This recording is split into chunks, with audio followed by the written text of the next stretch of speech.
My girlfriend said, "We need to break up. My coworkers told me that I could do better." I replied, "Go ahead." Then I packed my things, disappeared from her life, and upgraded everything. Now she wants me back. My name is Alex. I am 31 years old, and I work in operations for a mid-sized logistics company. I live in a busy metro area in the Midwest, and my days are structured. Early mornings, long meetings, gym at night, repeat. I value routine and quiet progress. My girlfriend was Maya. She is 29. We were together a little over 2 years and lived together for the last 9 months in her apartment. I paid most of the bills because my income was higher and it made sense at the time. No kids, no pets, shared furniture, shared schedules, or at least I thought we did. I am posting here because I need outside perspective, not validation. I know Reddit tends to default to dump her and move on, but I want to explain the full situation because the sequence matters. When Maya and I met, she was sharp and funny and a little rough around the edges in a way I mistook for confidence. She worked in marketing at a mid-level firm and talked a lot about ambition and leveling up. I respected that. I am not flashy, but I am consistent, and early on she said that was grounding for her. Things started shifting about 6 months ago when she got close with a new group of coworkers. Mostly single, mostly loud. Lots of after-work drinks and group chats that never stopped buzzing. I was supportive at first. I never checked her phone. I never complained about late nights. I assumed we were adults who trusted each other. What I did notice was tone. Small comments. Jabs framed as jokes. Remarks about how other men at her office dressed better or made more money or had more exciting lives. She started saying things like, "Maybe we are just in different phases." Or, "You are great, but sometimes I wonder if this is it." I addressed it calmly. I asked if she was unhappy. She said I was being sensitive and that her coworkers just helped her see her worth.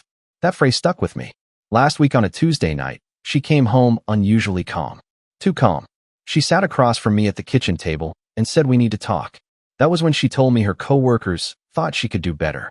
That is where this really starts. She said it plainly, almost rehearsed. That her coworkers thought she could do better. She did not raise her voice. She did not insult me directly.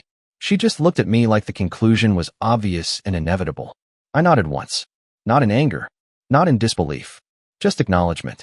I stood up from the table, went to the bedroom, and pulled my duffel bag out of the closet. She stayed seated. I could feel her watching, but she did not follow me or comment. I packed efficiently. Clothes only. Work stuff. Toiletries. Things I had bought myself. No dramatics. No slamming drawers. My heart rate was steady, which surprised me more than anything else. I think I had already accepted this outcome weeks earlier without realizing it. When I walked back into the living room with the bag over my shoulder, she finally spoke. She said, "Okay." That was it. No argument. No attempt to stop me. No reassurance. Just okay, like we were confirming a canceled appointment. I asked when she wanted me to come back for the rest of my things. She said we could coordinate later. Her tone was polite, almost professional. That was when it really hit me that she had already emotionally left. This conversation was not a discussion. It was a notification. I walked out and closed the door behind me. In the car, I sat for a full minute before starting the engine. Not because I was overwhelmed, but because I needed to register that it was actually over. No explosion. No villain. Just a clean cut. I checked into a hotel near my office that night and slept straight through. The next morning, I went to work, then signed a short-term lease on a furnished place closer to downtown. New neighborhood. New routines. Fewer reminders. 3 days later, I came back while she was at work and packed the rest of my belongings. She had moved nothing of mine. Everything was exactly where I left it. That felt intentional. That evening, the text started. Not hostile. Just uncertain. She asked if I was okay. Said things felt sudden. I did not respond. Not out of spite. Because leaving was the response. The messages kept coming over the next 2 days. Nothing explosive. Just short check-ins. "Are you okay? This feels weird." One message said she hoped we could talk like adults and get closure. I ignored all of it until Sunday night. Not because I was overwhelmed, but because I wanted to be intentional if I responded at all. I had already moved my things. I had already changed my address with work. The decision was done. What remained was housekeeping. So I replied once. One message. No back and forth. I told her I wished her luck. I said I hoped she found someone who matched what she and her coworkers were looking for. I said there was no anger on my end and no need for closure conversations because the situation was already clear. I ended it by saying I was moving on and would not be staying in contact. She responded almost immediately. Longer message. More emotion this time. She said she never meant for it to end like this. That she thought I would push back or ask her to reconsider. That the whole thing escalated faster than she expected. I did not reply. Instead, I blocked her number. Then Instagram. Then LinkedIn. Then email. Anywhere we had overlap. Not out of cruelty. Out of efficiency. I know myself well enough to know that open channels invite unnecessary noise. That night, I sat in my new apartment surrounded by boxes and realized something uncomfortable. She did not break up with me because I was bad to her. She broke up with the version of me she compared against other men. And I had no interest in auditioning. The next week was quiet. Almost unsettlingly so. No notifications. No updates. No sudden apologies. Just silence. I filled it with work, gym sessions, and setting up my space exactly how I wanted it. Minimal. Functional. Calm. Friends asked what happened. I kept it simple. We wanted different things. No long rants. No character assassination. I was not trying to win a narrative. 2 weeks later, a mutual friend mentioned she was surprised I disappeared so completely. Apparently, Maya had told people she expected some kind of dramatic phase. Anger. Negotiation. A comeback. There was none. I did not downgrade my life out of spite. I upgraded it because I was no longer negotiating my value in a room full of people who did not know me. And that was just the beginning. About a month after I left, the changes started compounding in ways I did not plan, but also did not resist. The shorter commute gave me back almost an hour a day. I used it to train harder and sleep better. I picked up a project at work that I had previously passed on because it would have meant more time away from home. Without needing to negotiate my schedule, I took it and delivered results fast. That turned into a promotion discussion sooner than expected. Nothing dramatic. Just more responsibility, more autonomy, and a noticeable pay bump. I did not announce it to anyone. I just adjusted my budget and kept moving. I also moved cities. Not across the country, but far enough that running into her was no longer a background concern. New lease. New routines. New gym where no one knew my relationship history. That alone felt like oxygen. Around this time, mutual friends started acting strange. A little guarded. A little curious. One of them eventually told me Maya had been asking questions. Not directly. Indirectly. How am I doing? Am I dating? Did I really block her everywhere, or was that temporary? Apparently, she had expected a cooling-off period. Some time apart followed by a recalibration where I came back improved and apologetic. Instead, I vanished and my life kept expanding without her. The tone shifted after that. The curiosity turned sharp. She started saying things like it was immature to block someone. That disappearing like that was avoidant behavior. That she never actually broke up with me. Just wanted honesty. The same coworkers who told her she could do better were now validating that I had failed some invisible test. I heard all of this secondhand and felt nothing but distance. Not anger. Just detachment. The opinions of people who never knew me stopped carrying weight the moment I stopped standing in front of them. What struck me later was not that she wanted me back. It was that she wanted access. To reassurance. To the version of me that absorbed doubt and stayed put. That version no longer existed. The upgrade was not the job or the city. It was the absence of negotiation. And that made her absence permanent. A few weeks after that second block, the indirect contact ramped up. It never came from her directly. It came through friends who suddenly wanted to grab coffee or check in. People who had been neutral during the breakup now seemed oddly invested in my emotional availability. The pattern was obvious. Someone would ask how I was doing. I would answer briefly. Then they would mention Maya without mentioning her, saying things like she is having a hard time or she did not expect things to end so cleanly. One friend actually said she felt replaced by my silence. That phrasing stayed with me. What became clear was that the disappearance bothered her more than the breakup itself. There was no arc where she got to feel chosen or reconsidered. No moment where she could frame herself as the one who walked away. The story ended without her input. I learned later that things at her job shifted too. The coworkers who encouraged her suddenly lost interest when the narrative stopped being entertaining. One of them started dating a guy Maya had openly compared me to. Another left the company. The feedback loop disappeared. That is when the tone changed again. Less confidence. More regret. She told a mutual friend that she thought I would come back improved. That the point was to motivate me. Hearing that confirmed everything I needed to know. I was not a partner in her mind. I was a project. Around this time, my life actually stabilized in a way that felt permanent. I furnished the apartment exactly how I wanted. Minimal. No compromise pieces. I started taking weekend trips alone. I reconnected with friends I had slowly deprioritized. Nothing flashy, just alignment. Then one afternoon I got an email at work from an address I did not recognize. It was her personal email. She said she missed our conversations. She said she felt like she misjudged me. She asked if we could talk sometime soon. I deleted it without replying and blocked that address too. That was the moment I realized something important. Closure is not something you owe someone who already decided your value with a group vote. Closure is something you give yourself by not reopening doors that were closed cleanly. And from that point on, the story shifted again. The real shift happened when she finally tried to see me in person. Not randomly, not by accident. She showed up where she knew I would be. I was leaving the gym on a Thursday night, same time I always went, when I saw her car in the lot. I recognized it immediately, even though I had not seen it in months. She was leaning against it like this was some movie moment she had rehearsed. She smiled when she saw me. Not nervous, confident, like she had finally figured out the right move. She said hey, asked how I had been, commented on how different I looked. She said it casually, but there was evaluation in her eyes.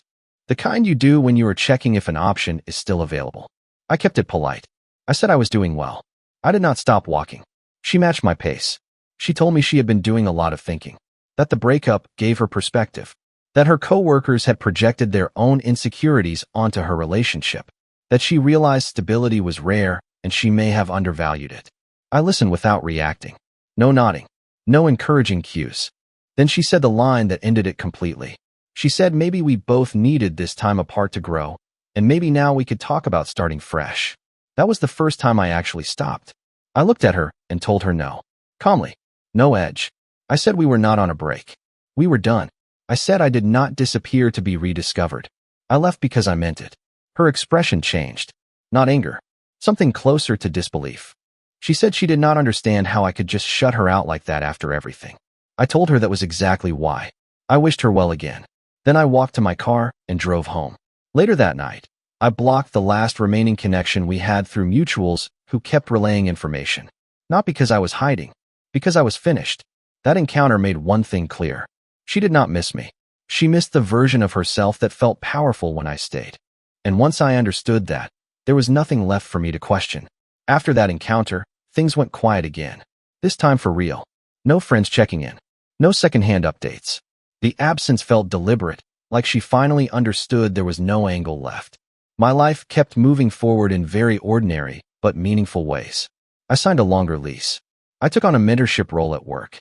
I started planning 6 months ahead instead of reacting week to week. The pace slowed, but the direction stayed solid. Then about 2 months later, curiosity caught up with her. A coworker of mine mentioned Maya during lunch without realizing the history. Apparently, she had applied for a position at a partner company we occasionally collaborated with. Same industry, different role. She had dropped my name in conversation, casually, as someone she used to live with who worked in operations. That was the first time she had used my proximity as leverage. The application did not go anywhere. Not because of me, because she was underqualified. But hearing that she still referenced me in professional spaces was telling. I had become part of her credibility instead of her past. A week after that, I received one final message. It came through a mutual friend who I had not blocked because they had stayed neutral the entire time. He asked if I would consider unblocking her because she wanted to apologize properly, not to get back together, just to clear the air. I thought about it longer than I expected, not because I missed her, because I wanted to be sure my no was not reflexive. In the end, I said no. I told him she already said everything she needed to say the night. She let her coworkers define my worth. Anything after that was revisionist. He understood. He did not push. What surprised me was how little emotion came with that decision. No tension, no relief, just finality. Like closing a tab you forgot was open. Some people think disappearing is immature. I think lingering where you are not respected is worse. At that point, the story could have ended there. Clean, quiet, done. But it did not. Because that is when she actually wanted me back. It started subtly at first. A like on an old post from a burner account.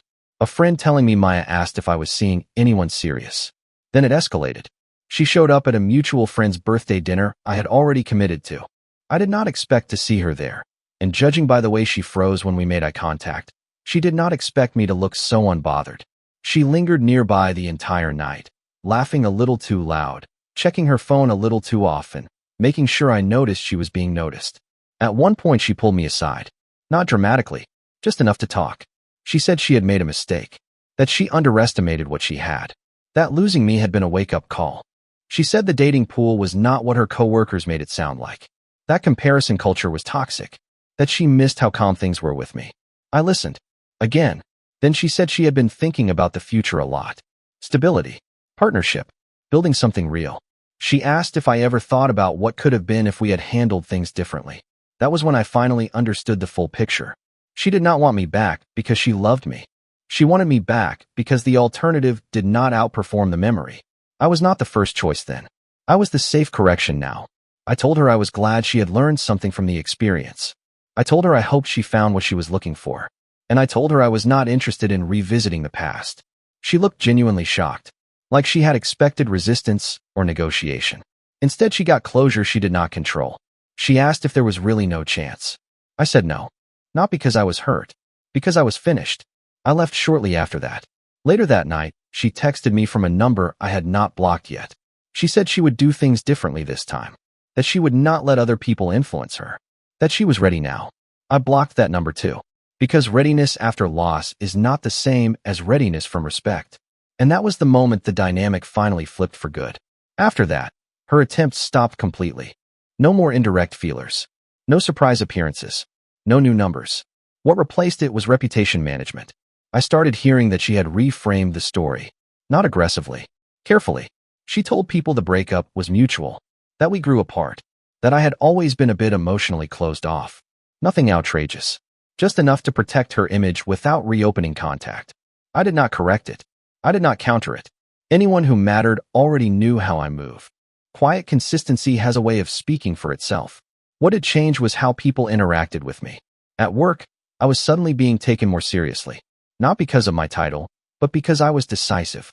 In my personal life, I noticed something similar. People listened more closely. There was less testing, less probing. Boundaries, when enforced once and cleanly, tend to stick. About 6 months after the breakup, I ran into one of her former coworkers at a conference. We ended up talking over coffee between sessions. She mentioned Maya unprompted. Said she had gone through a rough patch after I left. That she was frustrated because things did not improve the way she expected them to. That the same coworkers who hyped her up had quietly distanced themselves when there was nothing left to gossip about. The coworker laughed awkwardly and said something that summed it all up. She said, "I think she thought you were a floor, not a ceiling." That sentence explained everything retroactively. I was not someone she built with. I was something she stood on while looking elsewhere. And when I stepped away, she fell back to ground level and realized how far up she had been.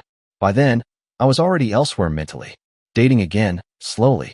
Not chasing chemistry, but alignment. Asking different questions. Watching behavior instead of listening to narratives. The irony was that the more my life stabilized, the less dramatic it looked from the outside. No glow-up montage. No revenge arc. Just forward motion. And that, apparently, bothered her more than anything else ever had. About a year after everything ended, I realized I had stopped thinking about Maya entirely. Not actively avoiding the thought. Just genuinely not accessing it anymore. That was how I knew it was finished. I was settled in a different city, in a role that challenged me without draining me, and in a relationship that felt quiet in the right way. No comparisons. No audience. No third-party commentary. Just two people choosing each other without needing validation. Every once in a while someone would still bring her up. Usually unintentionally. She had moved jobs again. Changed friend groups. Started dating someone new. The updates sounded busy and restless. I wished her well privately and moved on with my day. Looking back, the moment that mattered most was not when she said we should break up. It was how easily she let me go. That told me everything about how she valued what we had. I just responded in kind. People like to frame disappearances as dramatic statements. Mine was not. It was logistical. When someone tells you they think you are replaceable, the correct response is not to argue your case. It is to remove yourself from the comparison entirely. I did not win her back. I did not try. I did not need to. What I gained was something far more useful. Proof that I could walk away cleanly. Proof that I did not need consensus to trust my own judgment. Proof that stability does not come from convincing someone to stay, but from choosing where you no longer belong. If anyone reading this is in a similar position and waiting for the right response, this is it. You do not need to announce your exit. You do not need to justify it. You do not need to prove anything after you leave. Sometimes the most decisive move is silence followed by forward motion. That was the end of it for me, and the beginning of everything else.